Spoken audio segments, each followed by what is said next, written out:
El gran testigo de la historia del hombre es precisamente la literatura, que no solo ha acogido al hombre en sus páginas, sino que también ha ayudado al hombre a crecer, a desenvolverse en su medio, a entender el mundo. Y por eso, y porque me encanta leer, aquí van mis 5 libros favoritos.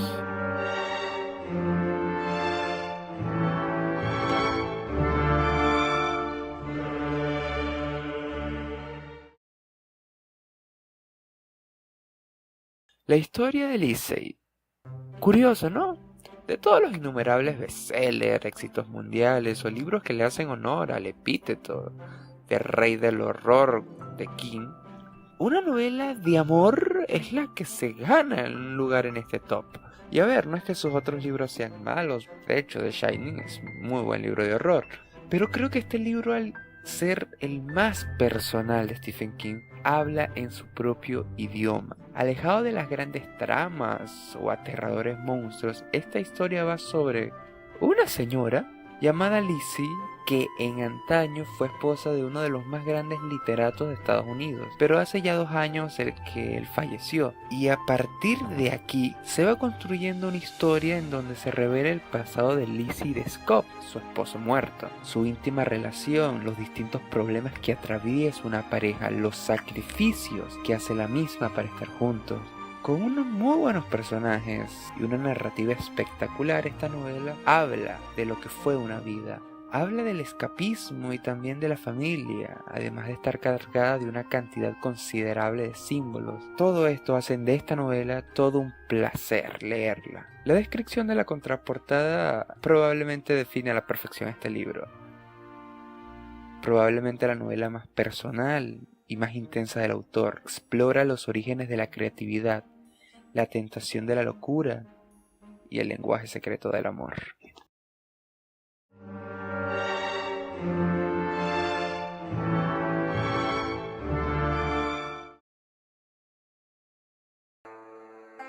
Y ahora tenemos a 1984. Pocas cosas hay más interesantes que una distopía. Digo, cuando se hacen bien y no son libros sin objetivo y con Mary Sue sin personalidad de protagonistas.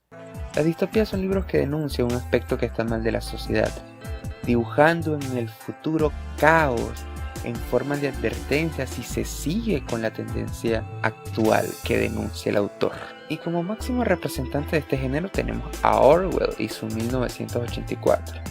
Y sí, sé que Huxley terminó teniendo razón. Una sociedad controlada por el placer y las sensaciones son un retrato más fiel de la mayoría de las sociedades del mundo de hoy. Pero mi realidad es distinta, pues en mi país siempre las cosas están al revés. Y en este caso la distopía orwelliana se hace presente. Temas como la escasez, la manipulación masiva, el poder de los que gobiernan, que se autoimpone sobre la sociedad, la reescritura del pasado, son algunas de las cosas que he podido contrastar con el ambiente que me rodea. Una de las escenas más brutales de este libro es aquella en la que Orwell describía cómo Gran Hermano le anunciaba en una plaza al pueblo que la producción de botas había aumentado con relación al año pasado, y el pueblo feliz lo festejaba saltando y bailando con los pies descalzos.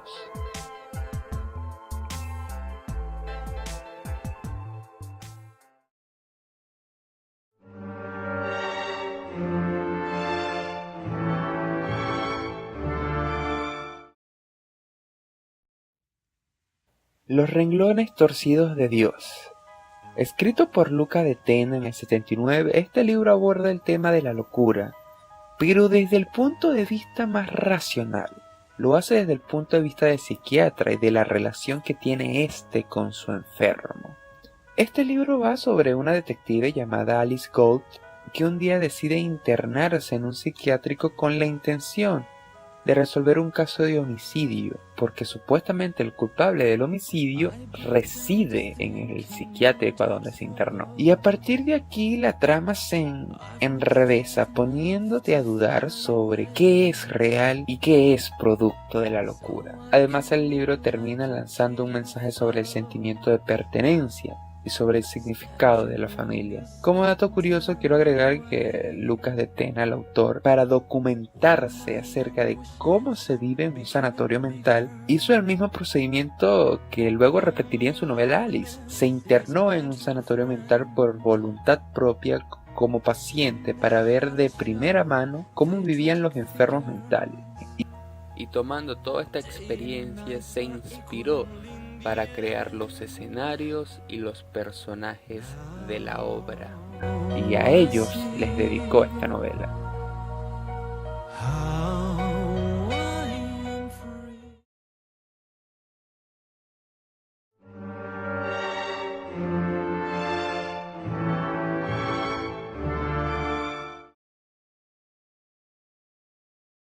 Puesto número 2, El mundo de Sofía.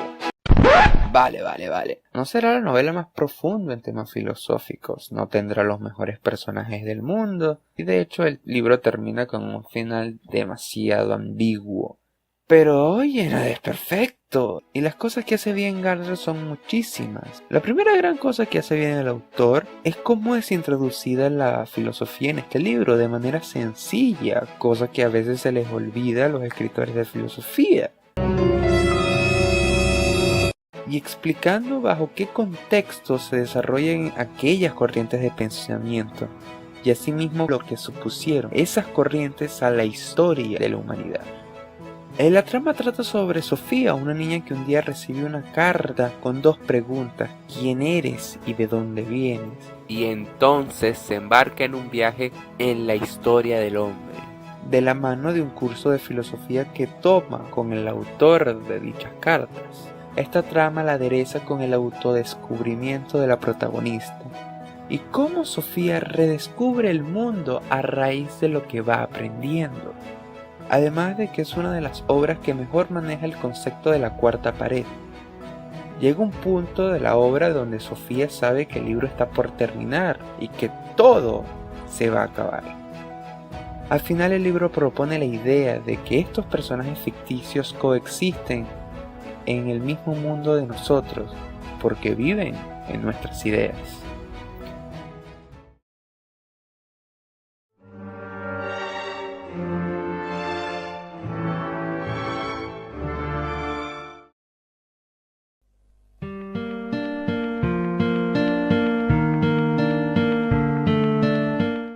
Ok, Poe.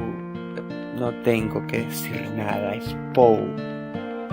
Les recomiendo cualquiera de este tipo, cualquier cuento.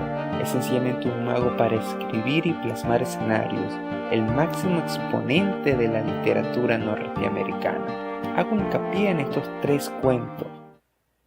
El primero es Gato Negro.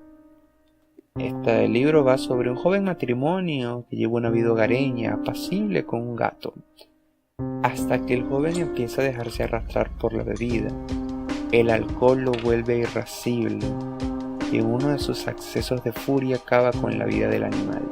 Un segundo gato aparece en la escena, la situación familiar empeora y los acontecimientos se precipitan hasta culminar en un horrendo desenlace. Este quizás sea de las obras más personales del autor. Es quizás una reflexión del autor de cómo el alcohol lo fue degenerando en su vida, al igual que pasa con el protagonista de este cuento. El segundo cuento sería Corazón delator. Me parece que este es el relato más puro del autor, donde combina esa paranoia, locura, horror y misterio detectivesco que tanto caracterizan a Poe. Todo esto lo mezcla en un solo relato, en un solo cuento, en este.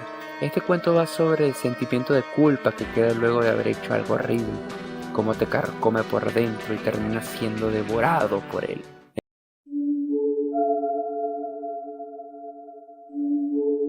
Por último tenemos La caída de la casa Usher, el cuento más narrativo y más descriptivo de Poe.